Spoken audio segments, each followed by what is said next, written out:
Recently I've been driving a lot of iRacing's F3 car, and we've also been driving a fair bit of RaceRoom's F3 car. So in this video I thought it'd be interesting to talk about the differences between playing iRacing's F3 and RaceRoom's F3, from the car's physics to the overall sim experience, the online racing, and well, what you should expect as a player of either simulator. In the background we have our last F3 race that we did in RaceRoom, and it was an absolute corker of a race and really a good demonstration of the sheer value that RaceRoom has to offer. And that is probably the best place to start. You can't really talk about the differences between iRacing and RaceRoom without mentioning price. Now, it's hard to really fully break down the price of iRacing because it's a subscription service where its regular yearly cost is $110 a year, but then you also have to buy cars and tracks separately. There are some included cars and tracks with the subscription, but yeah, you have to add a lot of stuff to it, especially if you're going to be driving the F3 car. All said and done, if you were getting into iRacing and you were expected to drive the F3 car, a first yearly price of around about £350 is probably thereabouts what you'd be talking to spend, or at least an amount to budget for, so you can get the content with a tiny bit left over, though you will have to pay another yearly fee, and if you want to race other stuff you'll have to buy more things. But that's just iRacing. RaceRoom on the other hand is £84 for the premium pack, which unlocks everything that's in RaceRoom, and there's no monthly subscription fee, though obviously if they do add new content to it in the future you will have to buy that new content, but it's typically not that expensive, probably less than £20 a year. Whichever way you look at it, RaceRoom is a hell of a lot cheaper than iRacing.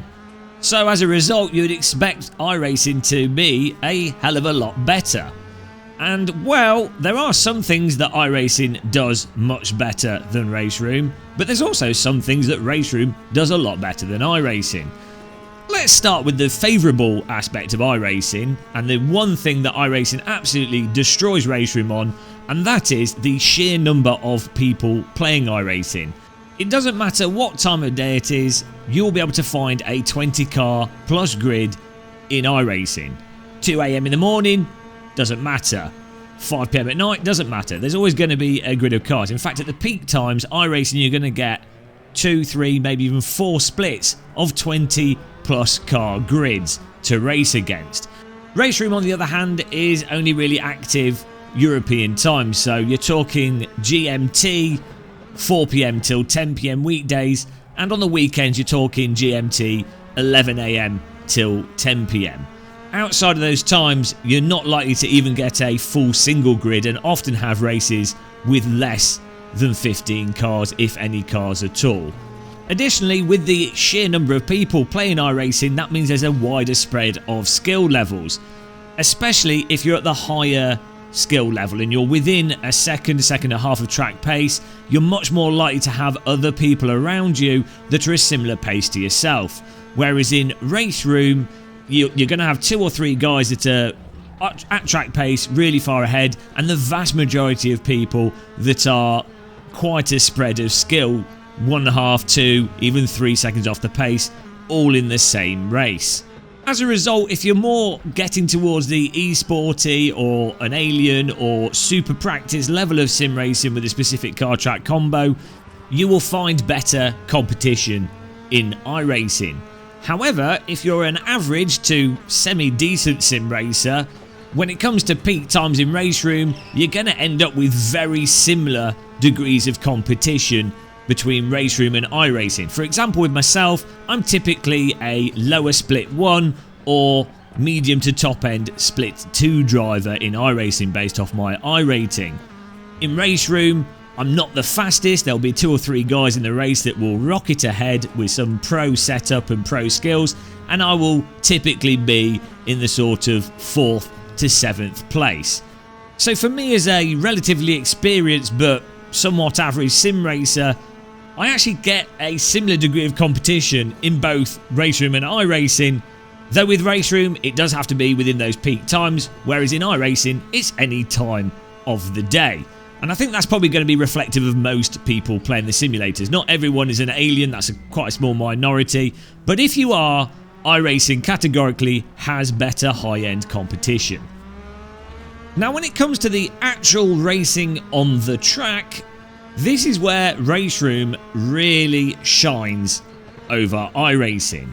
Now part of that is because of the handling of the vehicles and the differences in handling between the F3 in RaceRoom and the F3 in iRacing. I'm going to talk about the handling separately, but one of the main reasons why the racing is better in your average race in RaceRoom compared to the average race you'll have on iRacing is down to the design of the online car contacts and the way that the netcode and damage is implemented. Specifically, RaceRoom allows for there to be a lot more car contact before you push the other car off the track or the car goes flying off the track in some crazy way. And also, RaceRoom allows for a lot more contact before there's any damage to your vehicle or damage that would completely ruin your race. Whereas in iRacing, the car contacts are pretty much how you'd expect a ping pong ball to bounce off another ping pong ball, and the resultant damage is what you'd expect if you were to flail a blowtorch over your head whilst walking through a firework factory. Needless to say, iRacing is rather unforgiving in this regard. Add to that the possibility in iRacing of invisible ghost contacts where you're literally over a metre away from the other car and those previous results occurring, well, as you can imagine, it's really not conducive to close side-by-side racing. With RaceRoom's more accommodating design of the multiplayer, unless another car actually crashes into you or goes out of their way to wreck you, you will get fantastic multi-corner side-by-side racing, even with the occasional wheel rub and paint swap, in a very similar way to what you'd expect from real-world F3 driving, where the drivers often are seemingly doing a full contact sport. I would definitely say though, RaceRoom is unfairly accommodating, whereas iRacing is unfairly unaccommodating. All told though, when you mix in the variability of people's pings, their terrible internet, the reality is that the end result is when RaceRoom's been unrealistic, it's not in a way that ruins your enjoyment of the game and the simulator. Whereas when iRacing has been unrealistic, it's ruining your enjoyment of the game and the simulator. I have been really enjoying driving the F3 car in iRacing, but the car contacts, the damage and the weirdness that happens online is literally a form of masochism, whereas RaceRoom is a form of relaxation and pure racing competition. So maybe iRacing is more realistic because you have to be a complete masochist to do real world F3 racing. Who knows? Now let's talk about the handling of the vehicles and the handling differences between the two sims. So, the RaceRoom F3 car is way more forgiving than the iRacing F3 car. Specifically, in RaceRoom you can go over the limit, catch the car with a bit of counter steer, or balance the car when it's in the slide, and when you've brought it back the car will be pretty happy. You'll have lost a little bit of lap time, but you won't have massively lost control of the car or massively understeered or massively locked up. It's a lot more forgiving and, to me, a lot more intuitive to drive than the iRacing F3 car, where, for example, if you lock up with the iRacing F3 car, the car will completely plough. If you take your foot off the brake immediately when detecting the lockup, you still have to wait quite a while before you get normal tyre grip. The car wants to stay in a state of super slidey snowland. This is also made harder by the fact that a lot of iRacers don't know that if you cut off the top 20% of your brake pedal, you can avoid locking up and still be totally competitive. Most people don't know that, so they lock up all the time, which causes a ton of accidents and also makes the car way harder to drive. Also in iRacing, if you get into a big slide through a corner and catch it successfully, there's 1 second or so where the car is still in a state of super sloppy, super low grip tyres. You kind of have to learn to either push the brake and the accelerator at the same time, which stabilises the car instantly, or if you did manage to catch it, you have to drive as if the surface is now complete ice for a second and a half or so and just wait it out, and then the car will return back to its quite grippy and, I have to say, more satisfying than RaceRoom under the limit physics state.